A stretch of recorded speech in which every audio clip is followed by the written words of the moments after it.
Thanks for watching. Don't forget to like, comment, share and subscribe to Mufti Tariq Masood, famous scholar. تو خیر بات چل رہی تھی کہ انسان یہ چاہتا ہے کہ میں آزاد، اولاد چاہتی ہے ابا سے آزاد ہو جاؤں، اولاد کو ابا کی چخ چخ پسند، وہ کہتے ہیں ابا کو نچوڑو پورا، یعنی اولاد کی یہ خواہش ہے کہ ابا کو نچوڑو پورا نچوڑو۔ گھر کس نے دیا ہوا ہے؟ بولو نا، باپ کا گھر ہے نا، یا پیدائشی اپنے ساتھ لے کر آیا تھا یہ ماں کے پیٹ سے؟ باپ نے گھر دیا، گیس بجلی کا بل اس گھر میں کون دے رہا ہے؟ جو پنکھے کی ہوائیں لگ رہی ہیں آپ کو، یہ کون دے رہا ہے؟ بھائی زور سے بولو، سبق یہ بیان نہیں ہو رہا، یہ سبق چل رہا ہے، وہ باپ دے رہا ہے۔ اسکول کی فیسیں کون دے رہا ہے؟ باپ دے رہا ہے۔ قوم خاندان آپ کو کس کی طرف سے ملا؟ جب لوگ آپ سے پوچھتے ہیں آپ کی قوم کیا، آپ بتاتے ہیں پنجابی ہوں، مہاجر ہوں، پٹھان ہوں، بلوچ ہوں، تو کیا مطلب؟ ایک فخر کی بات ہے نا، بھائی خاندانی ہوں۔ قومیں ان کی ہوتی ہیں جن کا باپ ہوتا ہے، باپ نہیں ہے تو قوم نہیں ہے۔ بلاول بھٹو کی خدمت میں ہم یہ عرض کرتے ہیں، کئی دفعہ عرض کر چکے ہیں انتہائی احترام کے ساتھ، کہ آپ بلاول زرداری ہیں، آپ بلاول بھٹو نہیں ہیں۔ باپ کے احترام کا تقاضا یہ ہے کہ قوم کی نسبت قوم کہاں سے لی جائے؟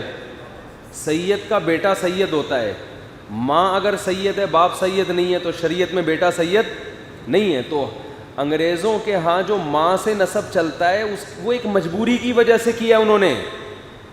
ان کے ہاں ابا کا اتنا زیادہ تصور ہو گئے، ٹھیک ہے، نہیں ہے تو بھی کیا ہے، ٹھیک ہے، انہوں نے سب کچھ ماں کے کھاتے میں ڈال دیا، تو مجبوری ہے۔ ہمارے ہاں تو اللہ کا شکر ہے ابا ہوتے ہیں، تو جب ابا ہوتے ہیں تو نسب کس سے چلتا ہے؟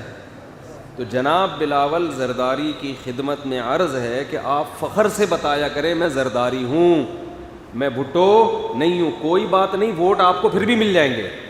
لوگ ووٹ قوم دیکھ کے نہیں دیکھتے، اعمال دیکھ کے دیتے ہیں لوگ، کہ بھائی چلو بے نظیر بھٹو محترمہ شہید رحمۃ اللہ علیہا کا بیٹا ہے نا، اتنا بھی کافی ہے۔ تو قومیں تبدیل نہ کرو، ہمارا کلچر اللہ کا واسطہ چینج نہ کرو۔ تو خیر، تو میں یہ کر رہا تھا، ابا سے قوم بھی لے لی ہے بھائی، کہ میں مہاجر ہوں، میں پٹھان ہوں، میں پنجابی ہوں، میں جو عیدی سینٹر سے جو دریافت ہوتا ہے اس کا پتہ ہوتا ہے کیا ہی ہے۔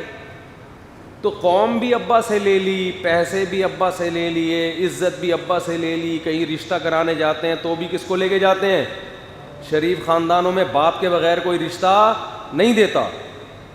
اب جب ابا تھوڑا سا یہ کہتے ہیں یہ کرو، یہ نہیں کرو، وہاں کیوں جا رہا ہے، دیر سے کیوں آ رہا ہے، پڑا کیوں رہتا ہے، تو غصہ آتا ہے۔ پھر مفتی صاحب کے پاس آ کے کہتے ہیں میرے ابا ہر وقت کیا کرتے رہتے ہیں؟ بولو، ہر وقت چخ چخ کرتے رہتے، ہر وقت کیا کرتے رہتے ہیں۔ لیکن یہی اگر لڑکا کسی کمپنی میں ملازم لگ جائے اور باس اس کو 20 سے 25 ہزار تنخواہ دینا شروع کر دے، باپ نے جتنا خرچ کیا وہ باس سے کئی گنا زیادہ ہے۔ باس کی کیا حیثیت ہے یار، جو باپ نے کھلایا آپ کو ساری زندگی، باس تنخواہ دے رہے 20 سے 25 ہزار روپے، تو باس کی ساری الٹی سیدھی کڑوی کسیلی برداشت ہو۔ وجہ کیا ہے؟ باپ کے بارے میں اطمینان ہے، گھر سے نکالے گا نہیں۔ باس کے بارے میں ہی آگے سے جواب دیا تو فوراً کک آؤٹ کر دو۔ انسان بڑا ڈھیٹ ہے، آپ کو بتاؤں، قرآن میں اللہ نے ایسے ہی تو نہیں کہا نا کہ کفورا بہت بڑا ناشکرہ ہے، یہ ڈنڈے کے زور سے چلتا ہے۔ جہاں اس کو خوف ہونا کہ مجھے نقصان ہوگا، وہاں تو باس کے سامنے چوں بھی نہیں کرے گا یہ۔ جہاں یہ ہے کہ ابا بوڑھے ہوتے جا رہے ہیں، اب کسی کام کے نہیں ہیں، وہاں اس کو یہی اعتراض ہوتا ہے کہ ابا ہر وقت بولتے کیوں ہیں۔ جو عزت دار اور سعادت مند لوگ ہیں وہ باس کی مانے یا نہ مانے، وہ باپ کی بہرحال مانتے ہیں۔ تو خیر